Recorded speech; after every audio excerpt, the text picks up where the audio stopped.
President Biden's agenda is on the brink of a catastrophic failure, and it could nuke his entire presidency. The so-called uniter-in-chief struggling to unite his own party in order to pass a massive $3.5 trillion tax and grab scheme that's going to fundamentally transform the entire country for decades. Biden and Bernie Sanders are trying to pass this massive spending plan, but moderates are saying, hey, let's pump the brakes. And White House Press Secretary Jen Psaki is doing her best to say everything is just fine.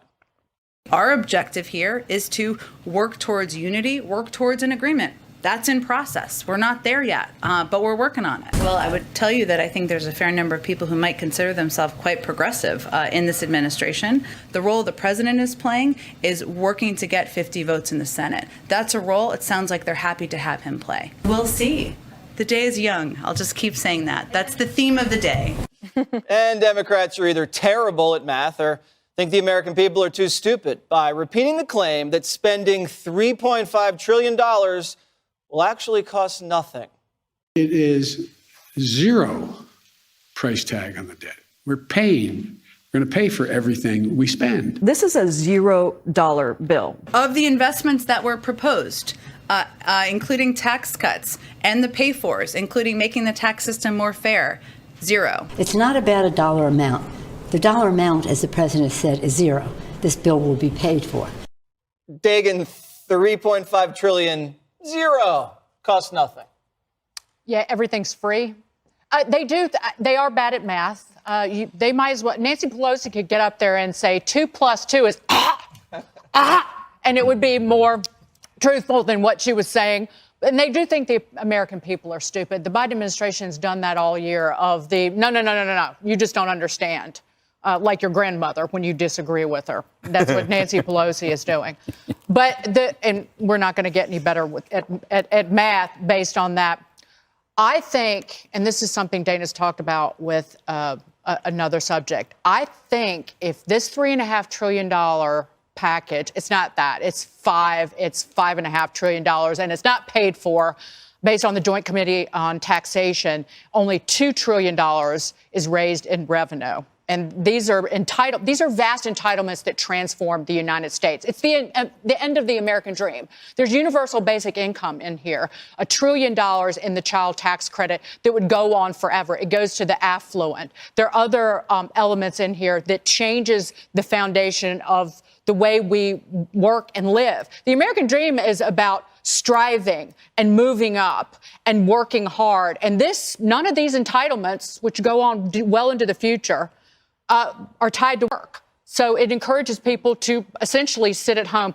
That being said, a failure of this would be a great success for the Democrats next year and the Biden administration. We've already spent $6 trillion, another $1 trillion with the infrastructure. Inflation is the number one concern for voters right now. 82% are very concerned about it. They are very concerned about inflation. That's more than coronavirus, Afghanistan, unemployment, you name it. If this dies, it helps keep inflation in check. Real wages have been falling all year. So adjusting for inflation, people are earning less money. And then I'm not going to steal your thunder, but there's one headline from today, Dana. I'm teeing you up. I don't know which one. The Dollar Tree headline. Oh, that's a big one. You want to go there? Did you hear about that? I did not. So the Dollar Tree is a very, very popular store. And I think that you could sort of see this as a barometer of what's happening. They announced today, after several months ago, saying, we're not going to increase prices. Don't worry, anybody. They're likely to move everything up to $1.25 to $1.50 in order to cover the cost because things are going up. And when that happens at the Dollar Tree, everybody will know about it. Do they have to change up the name? Right. It's a dollar-ish. $1.50 tree. It's a dollar plus tree. Yeah. And another thing can I go now? Go, please. Another thing about the bill is that in the big 3.5 trillion, several of the several of the items expire in a few years. So, for example, free childcare.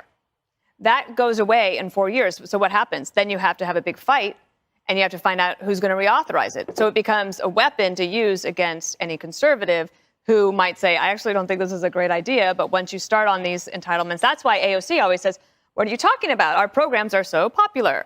And that's because you didn't stop it in its tracks. And on this situation, heads, Biden loses, tails, the GOP wins. If they pass this monstrosity and sends the economy into a spiral, the cost of living goes up, the inflation spikes, and they get crushed in the midterms, that's what will happen because that's what people vote on. If they fail to pass it, his legislative agenda is toast. It is. And I could see, Dan, if this guy wins a landslide in 2020 and he has 60 Senate seats, he's got a massive House majority, then you could say this is a mandate. But he didn't campaign on that, and he's got 50-50 in the Senate, razor thin in the House, yet he's going all in right now. Yeah, and you just said something about the budget gimmicking. Remember, what you said is accurate. The spending's projected for 3 years and then the program expires, but the taxes are over the 10-year window. This is the scam they use, and the program never goes away. Because Republicans, it's sad to say, but the golden rule I have about most Republicans on Capitol Hill are really Democrats, but no Democrats are really Republicans. So they'll just reauthorize the program. But here's the thing, this is so easy to disprove this. This is going to cost $0 insanity. We have an actual national debt counter. Just put it in a search engine. I guarantee you it will click up every year the annualized amount of the $3.5 trillion. And yet when you show them your phone and say, look, it went up by the amount you said it wouldn't, they'll just make up a news story. So Dan, has anybody fact-checked that? All those fact-checkers that went wild? They're busy checking, my Facebook page. They did get two Pinocchios for the $0. They only got two? Two. They said that they could come back for more Pinocchios if they didn't. Okay, so we're waiting on two other Pinocchios. Wait, one more quick thing. Milton Friedman pegged it best with this. He always said, the myth of government spending is, you think your neighbor's paying for it. But your neighbor thinks the same thing. We're all just giving each other money while the government grifts and takes a cut. Government's a cesspool. Every dollar it spends, it takes out of the economy and spends less efficiently than you could spend on yourself. They destroy everything they touch. And they're saying that doesn't raise taxes on anybody making over $400K, but inflation, huge tax on the middle class. Oh, and we're becoming Europe. We're going to become Europe, so we're going to have a value-added tax to pay for all of this. I don't want to become Europe, Harold. I want to be America. Why can't we just be ourselves? I resemble your Why statement. are you trying to change us so much? It's good to be back at the table and see some things haven't changed. Yes. What I would say is that there's a lot right here, and I think there's probably a little wrong. Supply chain challenges are also driving up costs as well. My family business down in Memphis, in the funeral home business, we're having problems getting caskets because of the issues in China. But I don't disagree with you. Certainly some of these pressures are driving up prices. President Biden, like a lot of presidents, President Bush, the big tax cuts, I was in Congress when those tax cuts passed. They had to be renewed also, and they were renewed under President Obama. People didn't think they would be, but they were renewed. I think it's good to let some of these things expire in Congress because you force Congress to then go back before the people and litigate it. Now, I'm not for the $3.5 trillion. I think it's too big. I don't necessarily think that spending $3.5 trillion is a totally wrong thing, but on the things they want to spend, I don't think they're serious enough. I think the universal pre-K, the investing in families, investing in child care, I think is an important thing for a lot of people who want to go to work in our country. But Democrats have gotten too much off on process in this whole thing. The more you argue process, the more you're going to lose. I think Republicans win. The party arguing against a big bill is who's arguing process is going to lose. And Democrats find themselves in a big jam.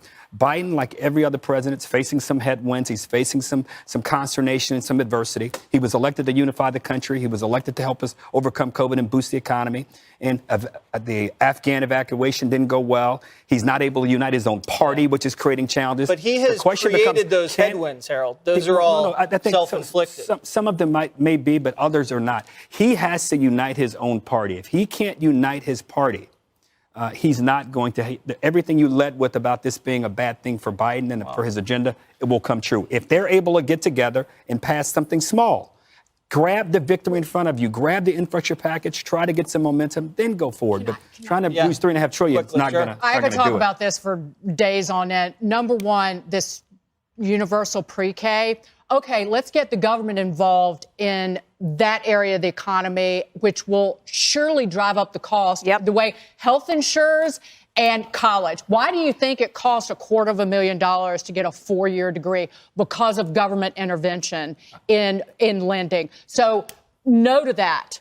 Because again, that's what the left throws at people of like, oh, well, this is about the human infrastructure, which I've actually heard Mark Zandy say. I was like, when You said it too, Harold. When did you start regurgitating And I stand by it. left-wing talking Who doesn't points? want to invest in government families? spending is like, so government wants to invest in things that regular people don't want to invest in Right. themselves. You don't want to because that's invest not a in good families, investment, Dan. You're so evil. Oh, and it's unfair and absurd, according to Jen Psaki, when you raise a company's taxes that they're going to raise costs. She doesn't know her elbow from a hole in the ground. Just don't change the name of the Dollar Tree store. Can we agree on that? Yes. We can agree on $1 plus.